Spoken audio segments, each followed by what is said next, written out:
As we head towards the conclusion of the 2013 Formula Forza R1 Championship, the series continues its European leg here at Mugello. The penultimate round will determine how the finale goes, as power restrictions are key for the finale at Le Mans. So join us for the Formula Forza Pre-Race Podcast by JET Motorsport.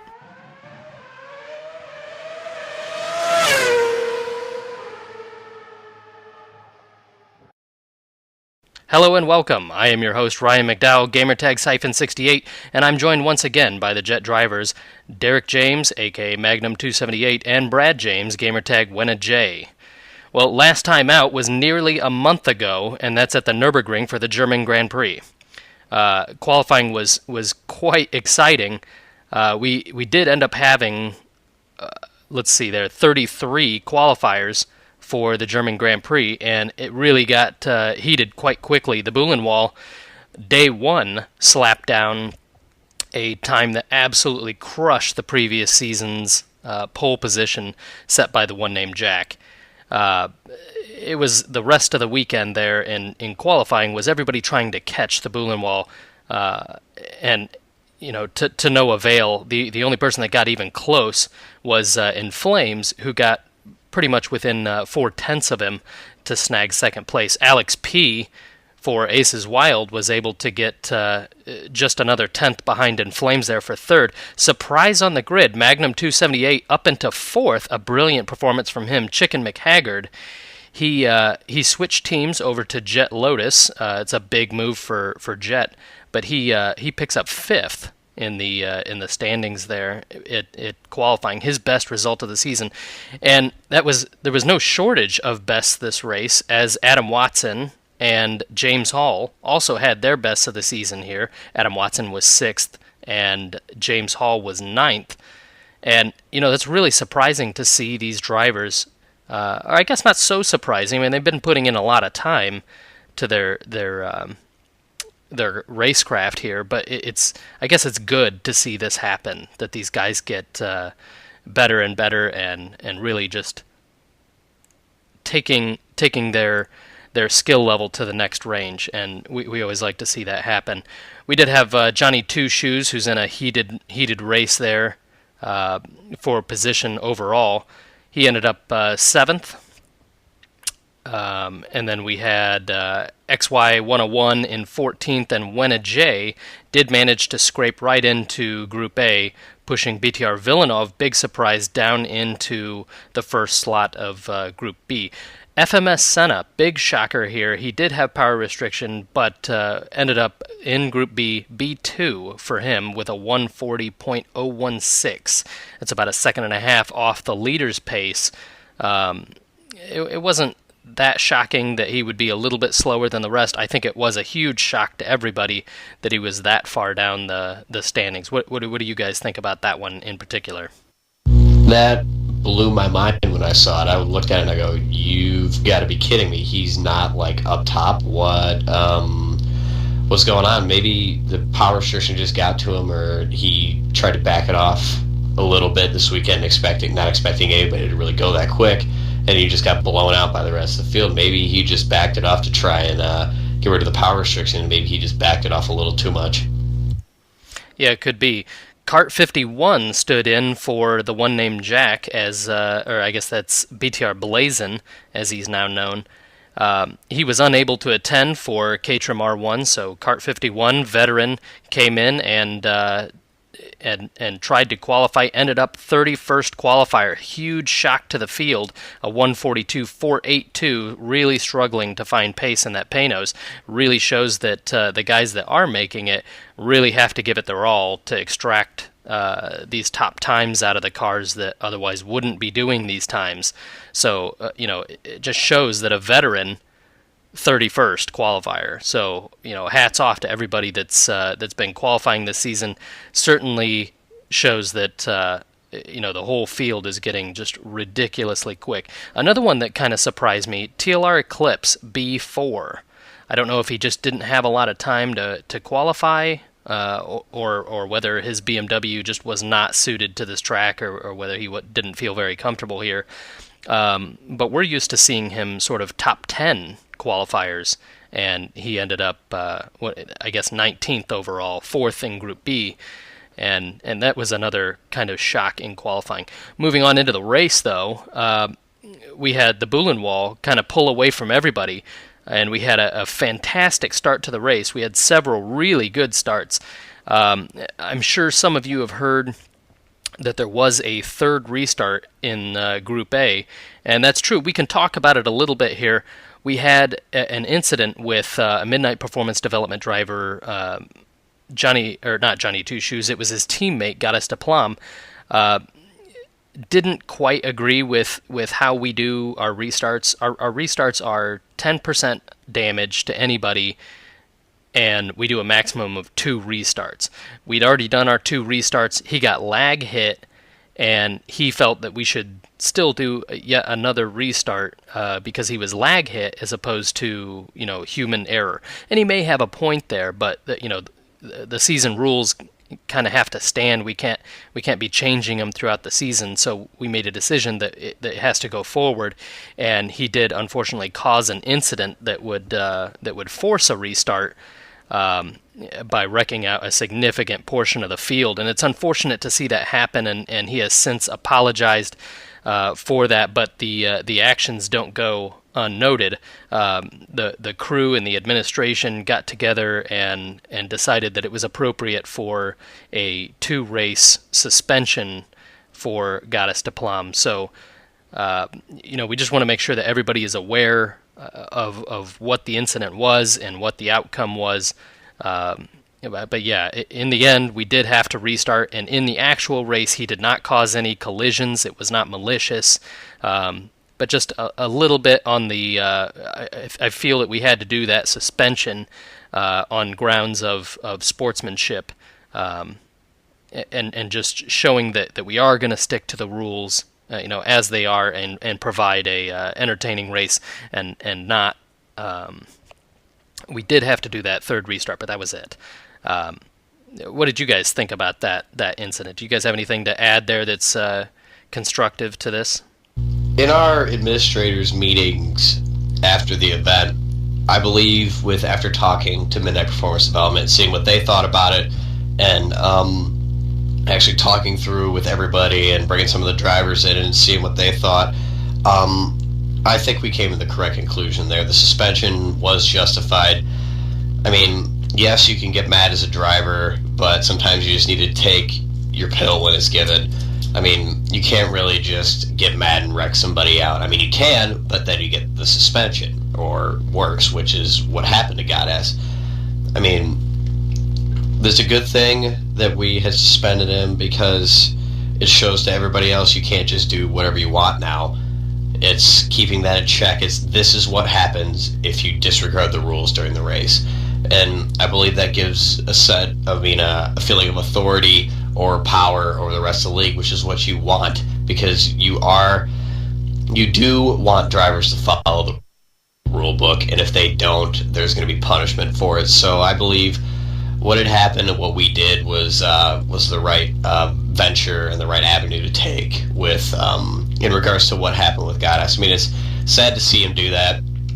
I really liked him as a driver. I mean, I had some good battles with him a few times. I mean, he was a cool guy to hang around with. I mean, hopefully he can come back and keep his emotions in check. But I mean, right now the suspension is pretty much going to keep him away for the rest of the season. So that's pretty much my opinion on that. My opinion is a bit different. I do agree that a suspension was needed, but I feel like 2 races in another case, like with the normal time frame, would be appropriate, but a 2-race ban where there's nearly a month break, which would actually usually encase 2 races, but in fact only encases 1, so then a 2-race ban actually covers about 6 weeks. I feel like in this case it is a little bit harsh. I guess I did oppose the 2-race ban. I said 1 would be sufficient enough, but nonetheless, a suspension is what was needed. Yeah, and we did talk to Midnight Performance Development team boss Chris Becker, and got some feedback from him, and he was disappointed to see it happen as well. I mean, we all agreed that there may be some merit to what Goddess was saying, like why he felt he deserved a restart, but the time to argue that wasn't, during the event itself. It would have been much earlier. So let's leapfrog past this if we can, and just say how this affects the rest of the season. With his two-race suspension, rather, that means that Midnight Performance Development is down a driver at a very crucial time. So stepping in then is LMR Deftone MX. So for those of you that know him, some more new, good competition coming to the field, as he's certainly not an inexperienced driver at all. So I'll be interested to see where he qualifies and how he does in our races. So excited to see that happen. In the race itself, the German GP, Buhlenwald just out and beyond everybody. It just pulled away and just looked to be running his own race. It looked like it was going to be a matter of who was going to be in.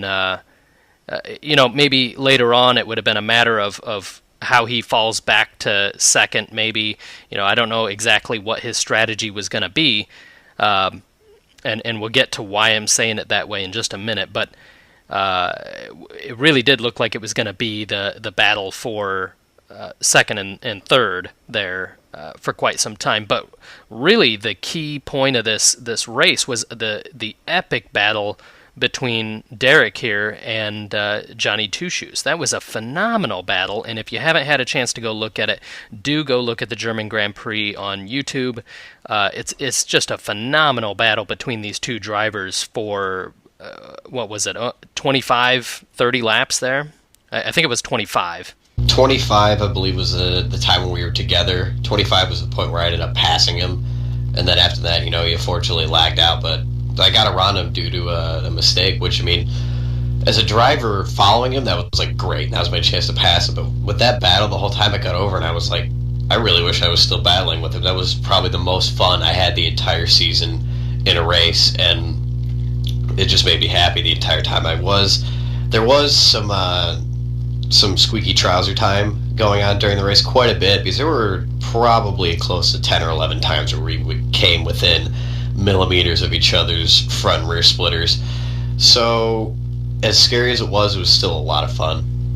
Yeah, and then a little bit further back, you had the Serpent Racing guys try a strategy that ended up, it looked like it backfired a little bit, but the Serpent Racing guys did an early pit and then got stuck behind, Scurry 76 for quite a few laps before they finally got around him. And then it was a battle between XPR Roadrunner and Adam Watson, basically till the end of the race. And that was a pretty good one, because they went back and forth a couple of times as well, but the battle just didn't last as long and it wasn't quite as close. I mean, there certainly were some close points between Adam Watson and XPR Roadrunner, but it just didn't last quite the entire race like your battle with Johnny Two Shoes there.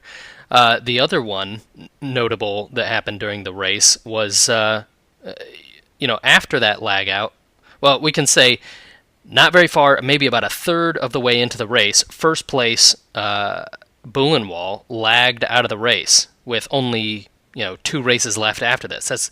That's critical. He's not 100 points ahead, so that makes the battle that much more close.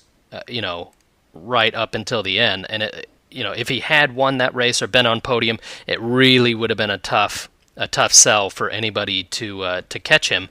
But he ended up pulling down just 30 points, 10 points for the race, 20 points for qualifying. Apologize. XPR Overdrive, Serpent Racing did lag out, so that meant Serpent Racing only had one major scoring driver. XPR Overdrive did pull down 10 points for his lag out placement there. And then, unfortunately, like we said, Johnny Two Shoes lagging out of the race, also pulling down 10 points at a critical time that Midnight Performance Development needed those points.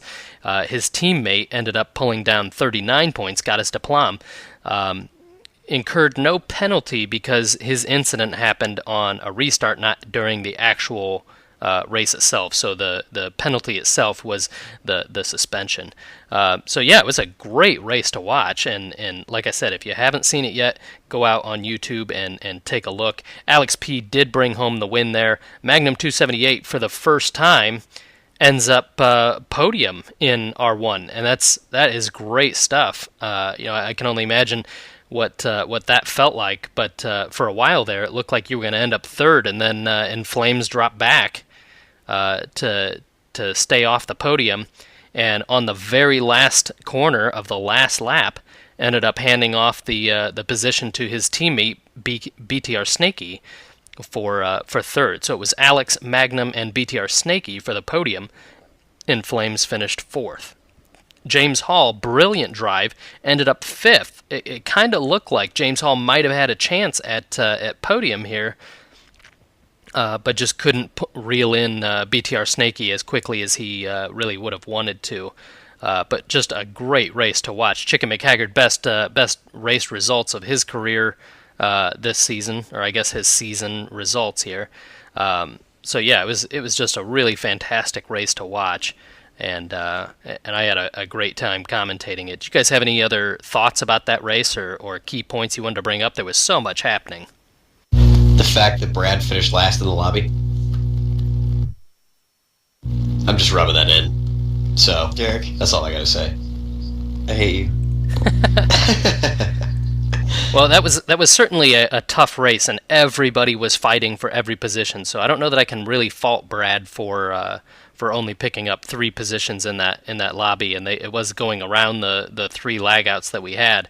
But even Goddess drove a good race, so I can't really say that I blame Brad for not being able to move up more there. But it was a good race. Did you have issues at that track, Brad, or what were your thoughts on it?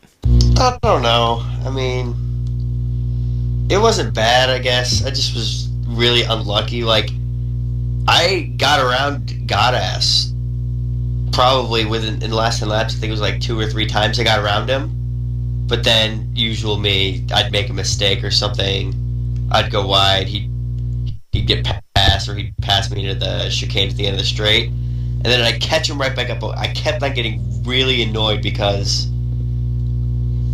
I guess I was one of the few cars that could take the 1/3 or the Schumacher S at full bore, and apparently the Toyota couldn't. So I'd catch right up with them, but I didn't want to lose time, so I'd kind of like move up to the side. And I think 3 or 4 times I went off in the Schumacher S, so I was just getting really frustrated there. And the last time I kind of got mad and sort of slammed my controller down in my chair and became disconnected and acquired some damage, so then I just finished quite a bit farther back from him than I wanted to, though. All right, so in Group B, we had BTR Villeneuve take the top spot of the podium for Group B. Bloody Kane right behind that for Rising Sun Racing, and his teammate Morbid Tacos picking up the third step on the podium for Group B. Brad, you want to take us through points after the German GP? As usual, the Bullenbach 5 leading in points with a less than 100-point gap to Alex P. So Alex still has a chance. But other than that, everyone else is mathematically eliminated from the champ. Actually, yes, everyone else is mathematically eliminated from the championship. In third would be In Flames. Fourth, BTR Villeneuve, really hurt by his qualifying performance here. You know, maximum points you could get was 33, is that correct? Yep. Yeah, 33. And then we got in fifth, XPR Roadrunner. Sixth, Senna, also hurt. Didn't actually make the race, so he would get points for his qualifying, though, right? Well, actually not. No, he qualified into Group B, but then elected not to race. So you get qualifying points if you are 31st or beyond. If you qualify into Group B and elect not to race, you don't get any points. Okay, good clarification there. I feel stupid because I didn't know that. Johnny Two Shoes in 7th, Magnum 278 in 8th. The one named Jack changed his name back to that after being BTR Blazin. So now he's the one named Jack again. And in 10th, XPR Overdrive. And then me, Meh, in 11th, outside the top 10. Well, not that far, though, right? Because you're 330 points. You're just 4 points behind being in the money. Now 4 points behind, so yes. you can hope that somebody makes a mistake, Yeah. and you could theoretically, if you do well in these last 2 races, you could move up even 2 places. I got my eye on you, Jack. We forgot team points, Brad. Yeah, nice job, Jack. In first, we got Penzo Zexel. In second, we have Serpent Racing. In third, we have Bosch Tech. Fourth, Aces Wild. Great. Actually, that's amazing that they're in fourth. And well, I guess it's the same sort of thing for Penzo Zexel, but both of those teams practically have one driver racing for them now. So first and fourth is great. Fifth, we have LBM, and in sixth, we have JET Motorsport. And to the Manufacturers Championship, worth no points, keep in mind. So this is just, I guess, for fun, with a ridiculous amount of 1,318 points. Bentley, never thought that was going to happen before the season. In second, Panos, and in third, Toyota. If you just look at the top 5 there, it almost looks like the draft in reverse, doesn't it? Bentley last pick, then Panos, then Toyota, then Ferrari. It's kind of interesting to see how that worked out. I mean, further down, it doesn't quite work out that way because of entries and non-participation and whatnot. But, yeah, really interesting that the draft, while it did do its job in helping balance, it certainly didn't stop the fastest guys from winning, which would have been a shame had it actually done that. In the team championship, really quick, it's quite interesting to see that the top 3, Pennzoil Zexel, Serpent Racing, and Bosch Tech Racing, also incredibly close. Right? I mean, you got 40 points between Pennzoil Zexel and Serpent Racing, and then Bosch Tech Racing has 843, so just 20 points behind that. So that's great. I mean, they're all right there, able to take it. We'll have some news on Bosch Tech Racing though later, after we talk about a few more topics that could change the outlook of this championship here. 6 JET Motorsport could move up into the, if they have another 2 weekends like they had the last 2 events, they could move up here ahead of LBM Motorsports into the money, and that would be great for them because cutoff is 5th in the team championship for winnings. So good luck to you guys. Is that sarcastic? Well, that was sarcasm. You're like, good luck, guys. No, I think it'll be difficult to do because the last 2 races you saw LBM kind of caught out, but it's kind of evened things up and made it a more exciting show. So good luck to actually both teams in making this an exciting last 2 races of the season here. Yeah. Let's just move on into the LBM V8s. We have had 2 races, well, technically 3, if you count. What was before Road America? I don't remember, but technically 3 kind of. Yes, if you count Silverstone, technically 3, because Silverstone happened on race weekend for Nürburgring. So we're gonna just do the 2 races since then, which is gonna be Road America and the Japanese Grand Prix, which took place at the Twin Ring Motegi. For Road America, as expected, the Serpent Racing guys locked out the front row again with Alex P setting a pole time of 208.544 and his teammate XPR Venom setting a 208.709. BTR Snacky, as called by his lovers and family, set a 208.975 with MXR Shiwo in 4th with a 209.227. The race being Road America, you saw the different setups kind of work their way out during the race. Like us 2 JET Motorsport drivers, Brad and I, we ran kind of more of a downforce just to make sure we had the stability through the middle sector and beginning part of the 3rd sector of the track. So we ran a bit more downforce. We were kind of hindered just a little bit in the straights, but you saw the two Serpent Racing guys kind of run away from the field, and pit strategy actually played a big part in this race because I stayed out until the last possible moment where I had to pit, and you saw guys pitting very early, like Samurai Slider did, Gaz's did. Snakey went in, I believe, second lap, so you saw like a variety of pit strategies this race being played out. But the two Serpent Racing guys ended up pitting about 3/4 of the way through the race, and I ended up out in front of them for one lap until Venom was right up on my butt, and I had to go into pit because I was too slow. But at the conclusion of the Road America 100, XPR Venom took the win, with Alex P, his teammate, finishing second, meaning that once again Serpent Racing locks out the top two spots on the podium. But Explosive Sam, big surprise of the weekend from GP Forza Racing Team, finishing third. That was a great drive from him, starting seventh and making it all the way up to third. It has been kind of notorious this season where passing in these V8s is getting kind of hard. I don't know if it's just they're so big, or I don't know, everybody's just really quick and nobody's making mistakes. So it's just been like nearly impossible to pass somebody unless they make a mistake. So that's very good on his part to make up 4 positions and finish third. Moving on to the Twin Ring Motegi Japanese Grand Prix, none of us showed up this weekend. There were actually 17 people qualified, down quite a bit. We had 18 qualify for the Road America race. I don't know, maybe it was because everybody was taking that month off break from R1, and most of the R1 drivers do partake in the V8s. So I mean, everybody kind of took it as a break. And this last race, the Twin Ring Motegi, I don't know if you can say barely anybody showed up. They filled out Lobby A, and unfortunately Supercars 0008 qualified B1 and was the only person in B Lobby. But, way down on qualifying turnout this week. I mean, it's not what you want to see. It's a fun series, so it's kind of hard to see people not qualified, see only A Lobby get filled. But moving on, A1 and A2, again, Serpent Racing guys. Alex P with a 125.080 and XPR Venom with a 125.230. MXR Shiwo clearing out the podium with a 125.449.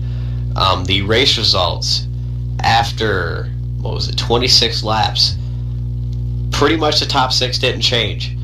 Alex P took the win, and his teammate XPR Venom stayed in second. Shiwo stayed in third. BTR McNish, who qualified in fourth, stayed in fourth. Explosive Stam, who again qualified fifth, stayed in fifth, and the same with BTR Villeneuve, beginning in sixth and crossing the line at the end of the race in sixth. The biggest gainer of the race, from finishing in seventh from A15, the last in the lobby, A Subway Cookie, interesting name, kind of like it though, finished seventh after starting 15th. That's a gain of 8 positions. That is amazing. I don't know if pit strategy played. I didn't watch the race, but looking at the results, that had to have been a great drive from him. 8th was Gaz's, and 9th was Samurai Slider. Then our points run out after these 2 races. The Drivers' Championship for LLBM V8s. At the top will be Serpent Racing drivers, both the Serpent Racing drivers of XPR Venom and Alex P, each tied. Nope, never mind, looked at that wrong. A 30-point gap, actually. XPR Venom with 680 points, and Alex P in second with 650. The next closest, MXR Shiwo, has 483 points. It's safe to say it's just a battle between the 2 Serpent Racing drivers, but the end of the top 10 goes Explosive Sam, BTR Villeneuve, BTR Snakey, Samurai Slider in 7th, 8th is I capitalized, 9th is actually me, surprisingly, Magnum 278, and 10th is NFS Jordan. The team championship sitting way clear at the top, clinching the championship, Serpent Racing with 1,330 points, clinching the championship with 3 rounds left.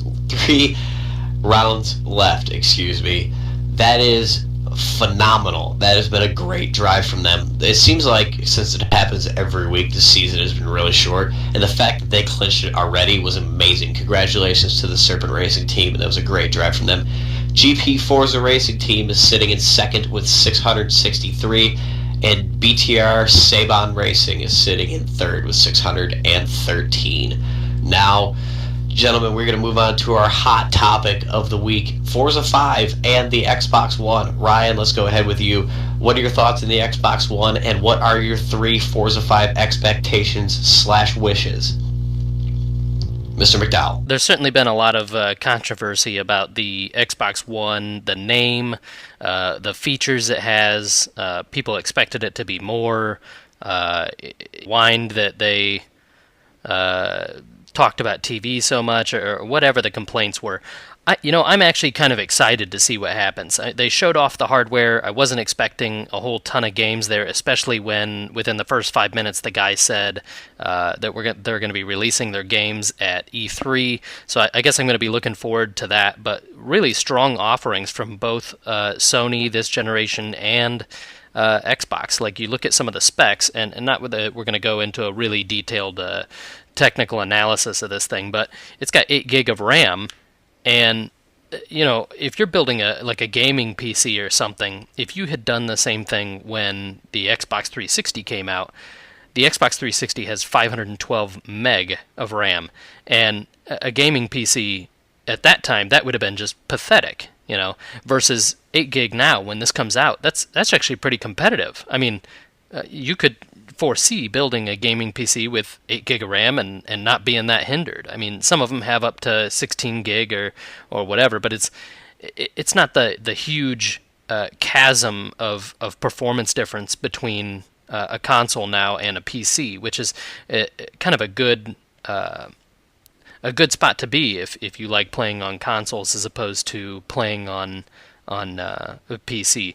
So, I'm kind of excited for it. I'm a little surprised that they went a Blu-ray player as opposed to a DVD. I figured we would be going disposable USB this generation. But, it kind of makes sense. I mean, their whole goal was to reduce the number of devices you need. And, with like game capture devices are now going to be somewhat obsolete if you own an Xbox One, because it'll do that for you. Your console hopefully now is just one box, although I've heard some interesting things about whether you'll be able to play any older games. Like right now on the 360 you can play Xbox One games if you purchase them in the marketplace. So digital download, you buy the old games and you can just emulate and run it.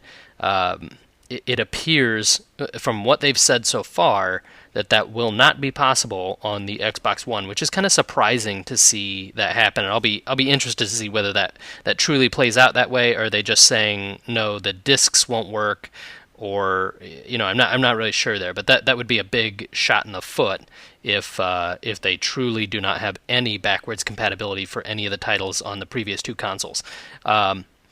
Into Forza 5, which they kind of showed like a little trailer there, no features explained or really a whole lot of detail there about what Forza 5 is going to do other than kind of hype talk. It did show off some amazing graphics, showed us that the McLaren P1 is going to be in there, which could mean we're going to have a KERS-like system in Forza 5, because that car and the LaFerrari also have something equivalent to what's in F1, the KERS, or the energy recovery system, where it kind of builds up a battery and you push it and you get extra power out of stored batteries, something like 10% or up to 20% more power for a limited period of time. So that'll be kind of interesting to see how that works out and how much control you have over some of that stuff, or whether it's just, oh yeah, it's factored in. If your foot's all the way down, then you're getting it if it's available.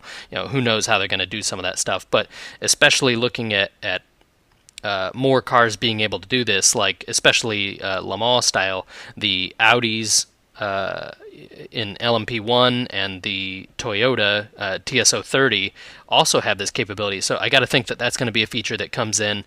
One huge thing that I think everybody's going to be able to agree with me on, I want repairable aero in Forza 5. I really hope they make that happen for Forza 5. Or, I think it's just a huge oversight if it doesn't happen. I'll probably still play the game, and I'll probably still really enjoy it if it's not there. Just a big missed opportunity if that isn't there. The next thing that I want from Forza 5 is probably another common one, which is weather and night racing. I'd like to see some of that play in, as well as my third one. I really hope that they give us the ability to slide or change the wear rates of the tires and the fuel consumption. Right now, if you're familiar with our Formula Forza R1 championship, you know that we mandate a pit stop. Well, in Forza 3, we didn't have to mandate it. You had to do it. I mean, your tires would just be, totally blown off had you had you tried to make the entire, hour-long race on the same set of tires. And maybe some teams might have been able to stretch it, but there would have been next to no grip left at the very end of the race. So I'd like to see it return to that, so that pit stops are more than just strategic timing. It has more to do with grip and feel in the car. And we start to see, something closer to how it really works in motorsport, without going to, mandating that it happen. So, what do you think, Brad? What are your top three things, or do you want to start with your Xbox One impressions? Yeah, I'll start with the Xbox One impressions. I do agree that they really focused on TV during the press conference, or whatever you want to call it, the presentation. I actually saw a video of I think they said TV like maybe 100 times in the whole presentation. I thought that was pretty funny. But I think the whole idea of turning it on, or doing two things with your voice is cool, instead of it is pretty easy to just grab the controller and press the middle button. But if you just gotta go do something and you don't want to grab the controller, you just walk by and go Xbox on, and it'll turn on for you. I think that's pretty cool. And I also think that you can do multiple things at once. That's awesome.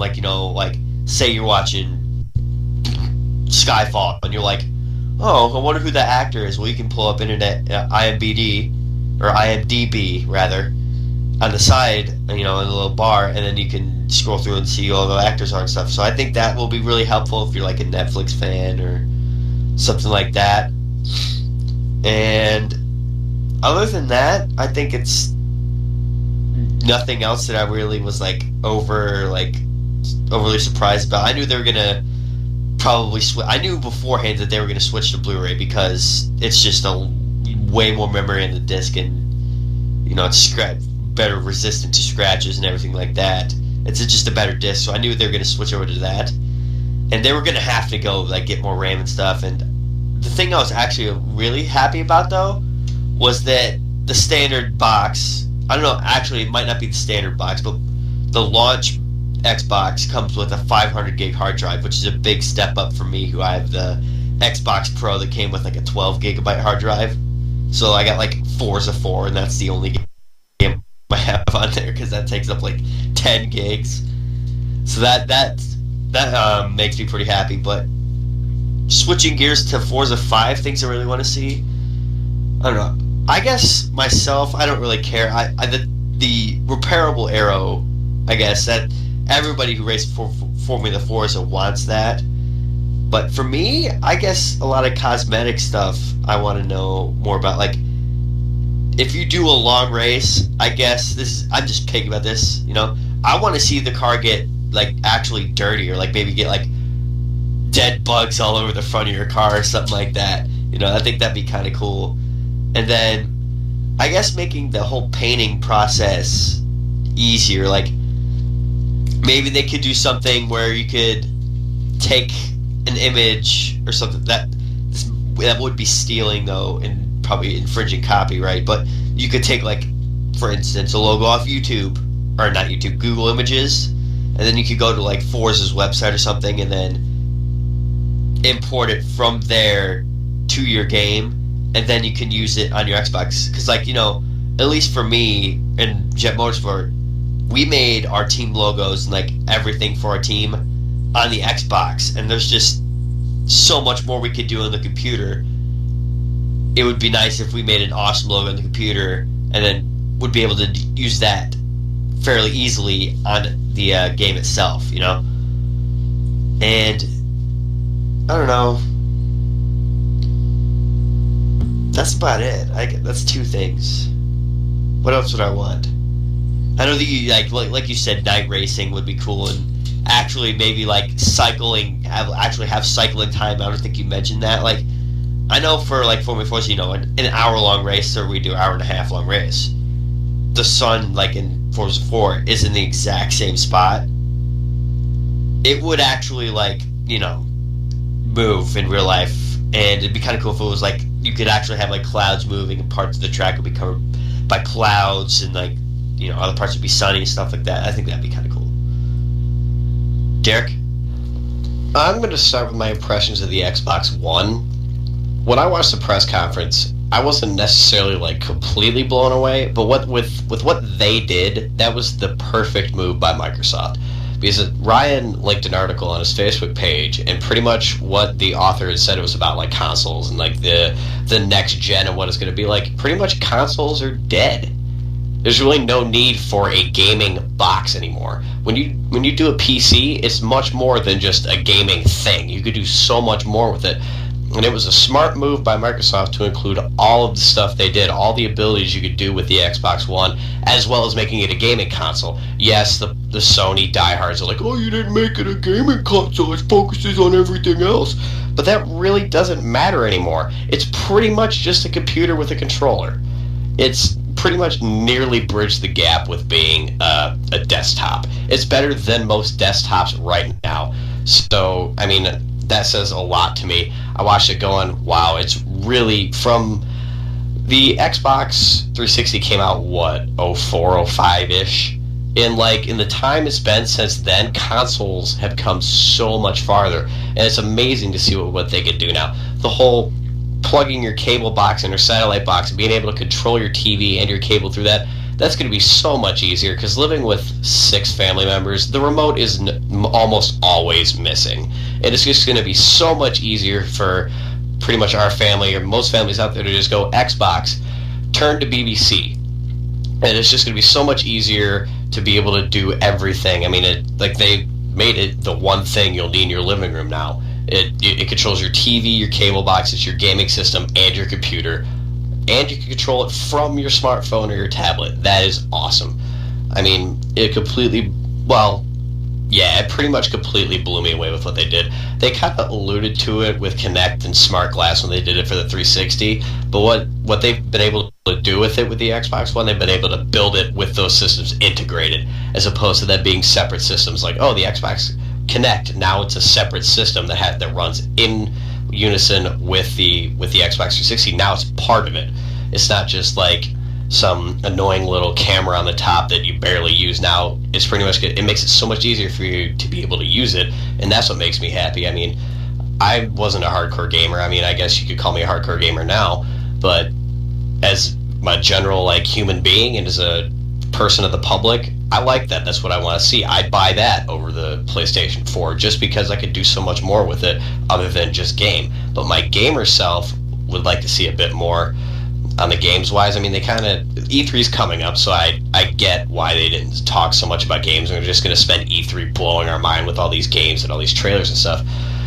But Forza 5, my 3 wishes, I mean, I could go, you know, I'm with you guys on night racing, inclement weather, and a repairable aero, but I kind of want to see more on the community side. I want to be able to see more of the rivals races. I want to see more ability to share logos and customization and paint jobs. I would like to see, my third thing, I would kind of like to see customizable aero. I mean, that might seem weird to you guys, but I think it'd be kind of cool on an R1 car to be able to, yes, you have the tunable aero and stuff like that, but you could add an extra like set of aerodynamic like fins on the side of the car, like on a Formula 1 car. You could add a couple extra of those to add a little bit more downforce, and you could take that away. You could take certain aero-y bits of the car away, like take little wings and all that crap and all the, I guess you know what I'm talking about, but you could take that away and kind of tune the aero back for a big track. I mean, theoretically, that's what you're doing when you tune the aero, But I would like to see it to where you can add more and take it away if you wanted to, and then tune whatever you have left or add it on to add more downforce or take it away. I mean, that's what I like to see. But I would like to see realistic pit stops other than the car like coming in, making noises like around it, people working around it, dropping it, and then moving it along. I would like to see air jacks lift the car up. I mean, again, it's more cosmetic, picky stuff for me. But you guys pretty much covered all the mechanicals, so I pretty much had nothing left.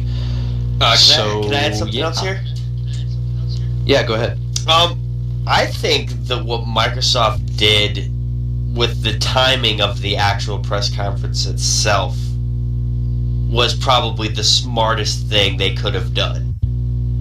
Because going into E3, everybody's going to be already like, oh my god, the new Xbox, oh, I'm so excited for the new Xbox, to where they're like, oh man, they're all amped about it, to where everybody's already talking about it. Whereas the PS4, they haven't said anything about it yet, so everybody's still wondering like this. So I feel like they're going to gain many more sales just by having the press conference before E3. What do you mean they haven't said anything about the PS4, though? What I'm saying is they haven't really released any details about it. They've kind of alluded to what it's going to be. That's what I'm saying. Technical specs, they've released what pretty much what Xbox have. They just haven't shown it. Yes, but by having that press what I'm conference, saying, though, right? Everybody, you get to see they built up it, more you get to hype. think about it.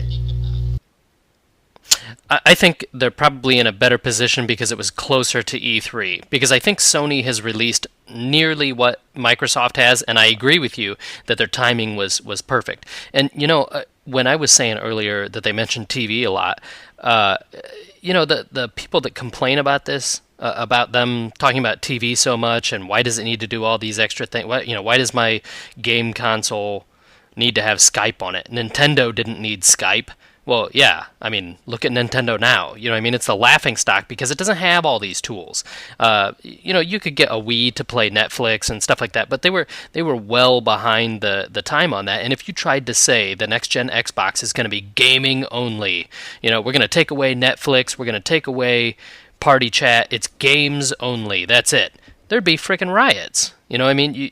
People expect that now, that the console is going to do more than just play the content on a disc, and if you tried to take that away, you know, it wouldn't be a good result. So adding to it and making it do more things, you can't really fault Microsoft for that. And you know, I think it's only gonna, if you look, you know, 50 years in the future or whatever, you got to think that the gaming console is going to do a whole lot more than just play games. You know what I mean? Like if you said my phone doesn't need to do anything but make calls today, you'd just be laughed out of the room.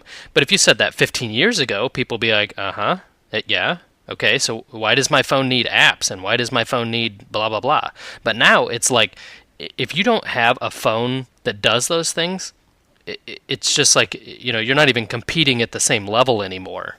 Like, the thing is, I guess I'm kind of like aiming at the haters that are, I guess you could call them haters. I don't know. You can call it whatever you want. The people that don't want the TV thing, whatever. The thing is, you don't have to have that set up. You know, like, yes, I myself have a Kinect.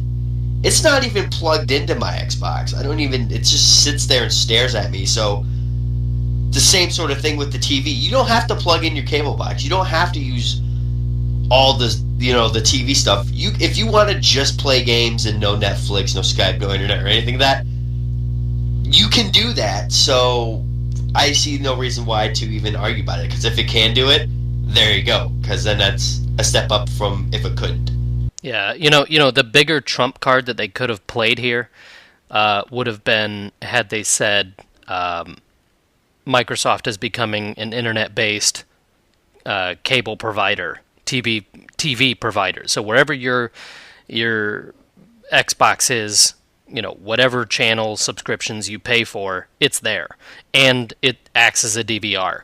Holy crap, that would have been the gauntlet thrown down. You know what I'm saying? That would be, like, we wouldn't even be talking about why is Xbox doing this stuff. That would be clearly the best choice there, internet-based provider. And it looks, the rumor mill is that down the road there is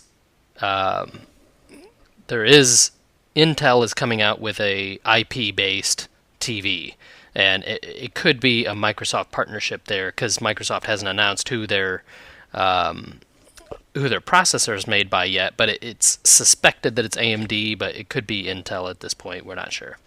Right then, so now that we've thoroughly clobbered that subject, we're going to move on into this weekend as we come back from nearly a month off, the Italian GP, second to last race. Predictions for what we're going to see here, and I might as well go first. And, we're looking at this track. We got 14 turns here. This track is set up for double turns. That's all this track is, really, is double turns. You got 2, 3, 4, 5, then 6, 7, 8, 9. These are all pairings here. So 2, 3 are a pair, 4, 5 is a pair, 6, 7 is a pair, 8, 9 is a pair, 10, 11 a pair. I mean, it's just the whole track is double turns nonstop. You just have to figure out how to do it. And most of them are chicanes. So 8, 9, I believe, is the only double turn where you're turning the same direction in them. And the thing is about this track, if you don't get double turns, like how to set yourself up to come out of the second turn in the sequence fast, you're going to be slow all over the place. So for me to say that there's a key point on this track, there's maybe one key point at the track that isn't so intuitive to those that get double turns. But the whole track, you have to practice doing double setup turns and being fast out of the second turn, not trying to blast into the first turn in the sequence. I said that there was maybe one point that was probably more critical than others, and that's the turn complex 6, 7, 8, 9. After you make your turn at turn 6, which is the right-hander downhill, in the highest lateral G cars, you can take 7, 8, 9 full throttle, and it is faster than the carousel at Road America. If you try this and you haven't done it before, it feels like you're going to die. It feels like you're just going to fly off the track and die. But it is really fun once you learn how to take that, or even just with the slightest hint of lift at turn 9. That is really epic to feel that happen at this track. And this is a really flowing track once you get double turns down. It really has like a good, probably the most flowing track on the calendar. And, as a driver, I always loved this track because of its flowing nature. It does have that long straight, but to be honest, these are not going to be some of the highest speeds that we see during the season. Maybe right around 200 miles an hour. I don't think too many people are going to be cresting much more than that. I mean, we're not going to be seeing Le Mans speed here down the front straight into turn 1. But last year, for a point of reference, pole position by BTR Villeneuve in an Acura was 132.570. So, I personally, I think we're going to see somewhere in the 131s, maybe even a high 130, like a 130.9 or something like that. But really, again, it depends on how much the top guys are pushed. What do you guys think about this track? Pretty much you covered like key corners and what you need to do at this track, so I'm just going to take a stab at qualifying. Paul, we might see a high 30, but I'm going to say Paul's going to be a low to like a very low to a kind of high low, if that makes sense. 31. We're going to see maybe like a 31 dead or like a 31 2 or 3 or like a 1, But I think most of the Lobby A and most of the field in general is going to be, mid to low 32s and into the 31s. Lobby A mostly will probably be 31s, and the back of Lobby A will be low 32s. But so far with qualifying, I would say probably you're going to want to shoot for probably a 32.5 or like a 32.6 around there if you're going to want to make Lobby A. and the rest of the field is going to shuffle back from there into the 32s and 33s. But you're going to see most likely the bulk of the field 32 to high 33 or to low 33, and then you're going to see the top guys, run 31s and stuff like that. Brad, what do you think? I hate this track. I don't know. It's just it's just one of those tracks that I always screw up a lot at. Yeah, pretty much like the Nürburgring. No, because I actually like the Nürburgring. Last race says otherwise. Okay, just because I'm not as fast as you doesn't mean I don't like the track. Okay? You say you hate every track. Yes. And is there a problem with that? No, I don't really see a problem. He generally hates racing. He's here for the ladies. Obviously. Yeah, the invisible pit girls and the people in the crowd that aren't there, like the flat paper people. That's what I'm here for. But I don't know. I just don't like this track. I don't know. I get the double corners down. It's just I don't really like it at all. Ryan, you say it's flowing. I think it's just like straight the whole time. That's what I feel like. It's like, long straight from 3 to 4 straight, 5 to 6 straight, 9 to 10 straight, 11 to 12 straight, 13 to 14 straight. I mean, you pretty much just described every racetrack ever. Congratulations. Yeah, but here's the thing: corners separated by straight. This is what I'm saying. There are 1, 2, 3, 4 out of 14 corners that aren't chicanes. That basically explains what I'm trying to say is I like corners, I don't like chicanes. That's what I'm trying to say. Albeit that they might be big they might be... Well, hang on, though. But these aren't... big chicanes. I was going to say, but theyese are pretty big chicanes. A chicane's still a chicane, if you ask me. Like, 13, that's a small chicane, yes. Yeah. Yes, essentially that. They're chicanes on HGH. They're just big, and I don't like... I might make Labier. Depends how much effort I put into it. Surprisingly, well, let's just say right now, Brad, and since qualifying has started, your teammate's sitting pretty well right now. Yeah, he's in. Yes, the world's fastest chicken is sitting in second right now. So pretty happy. He's sitting quite well off, and he's about ready to make you look stupid again. Yeah, well, you can see the times, and I can't. I think we can say. We can say that he has beaten pole position from last year already. As we record this, we're on the first day of qualifying, and we've got the Bullen Wall that has pretty much crushed pole position from last year, and we're looking at Chicka McHaggard that is certainly sitting well, pretty much guaranteed Group A, I think, based on his time. We're not going to say what it is, but certainly pulled out a pretty good lap and on lap 3, so he's feeling comfortable here. He didn't have to go 12 laps to get that magic lap in or anything like that. The Acura doesn't warm up until like lap 10, all right? Shut your mouth. And then, if we look at like last year, it's clear that Brad didn't like this track. He was a 137.412. So, you want me to walk across the hallway? He was a good 5 seconds. No. That's why I shut the door. In all seriousness, I do think this is going to be a pretty entertaining race to watch. There's several places to pass at on this track. This isn't a track that has very narrow lines or anything like that. There are some narrow spots. Clearly, I don't think that you're going to see too much passing in 13 either. But I think it'll be interesting because passing isn't really impeded here too much. I mean, you've got a lot of spots to get around either lap down traffic or, if you're trying to overtake somebody, you've got a lot of drafting points. Now, you say that, but this is one of my blown wind tracks from Mazda Cup. One of the 4 times I probably 99% could have won the race, except that 1% you make fun of me all the time, but how many wins have I blown? None. Yeah. This is... Yeah, your incident was turn 14, wasn't it? It was like right into turn 14. You had lap down traffic trying to get out of the way, but he... right. It haunts me.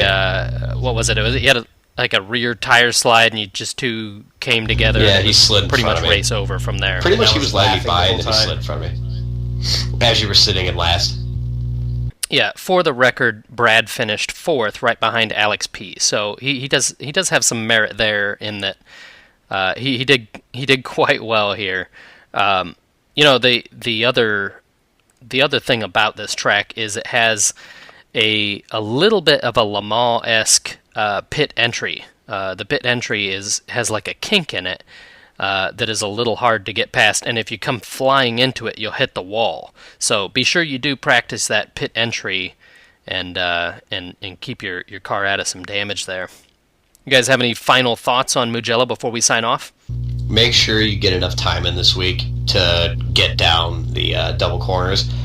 Because if I took a couple weeks off and I drove it this morning, and it took me a good probably 20 laps to at least barely get the double corners down. And generally, I'm pretty good at just jumping in and doing decently well at the track right out the get-go. And it took me a while to actually get the double corners down, and I still can't do 7, 8, 9 full throttle. It still scares the ever-living crap out of me.